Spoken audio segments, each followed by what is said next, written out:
রাজধানীর হাজারীবাগ থানাধীন এনসিপির এক নেতার বিরুদ্ধে বিয়ের প্রলোভন দেখিয়ে ধর্ষণের অভিযোগ করেছেন এক নারী। মামলা করতে গেলে হাজারীবাগ থানা অভিযোগ আমলে না নিয়ে তাকে পাঠায় কামরাঙ্গীরচর থানায়। গভীর রাত পর্যন্ত অবস্থান করলেও কামরাঙ্গীরচর থানা মামলাটি নথিভুক্ত করেনি বলে অভিযোগ ভুক্তভোগীর।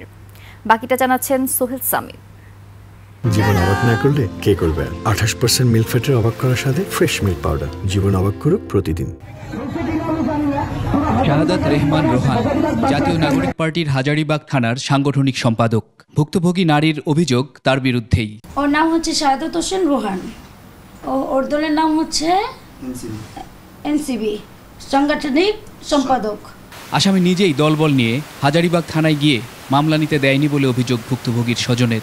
আমরা হাজারীবাগ থানায় যাওয়ার পরে আমাদেরকে উনি এক কথা বলতেছে যে থাক সমাধান হয়ে যান, নিজেরা আর দরকার নেই, 8 বছর রিলেশন করছেন, বাদ দেন। পরে আমরা বলছি কেন আমরা বাদ দিব? তাহলে আমরা যাই, কোর্টে যাই। পরে কোর্টে যাওয়ার পর আপনারা কামরাঙ্গীরচর থানায় চলে যান। ওই নারী ও আসামির বাড়ি হাজারীবাগ থানায় হওয়া সত্ত্বেও ধর্ষণের ঘটনাস্থল কামরাঙ্গীরচরে হওয়ার অজুহাতে কামরাঙ্গীরচর থানায় যোগাযোগ করতে বলা হয়। গভীর রাত পর্যন্ত কামরাঙ্গীরচর থানায় অবস্থান করলেও পুলিশ মামলা নেয়নি বলে অভিযোগ ওই নারীর।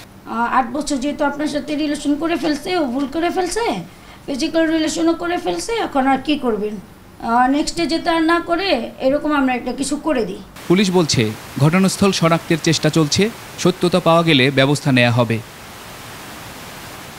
সোহেল সামি, 21 টেলিভিশন, ঢাকা।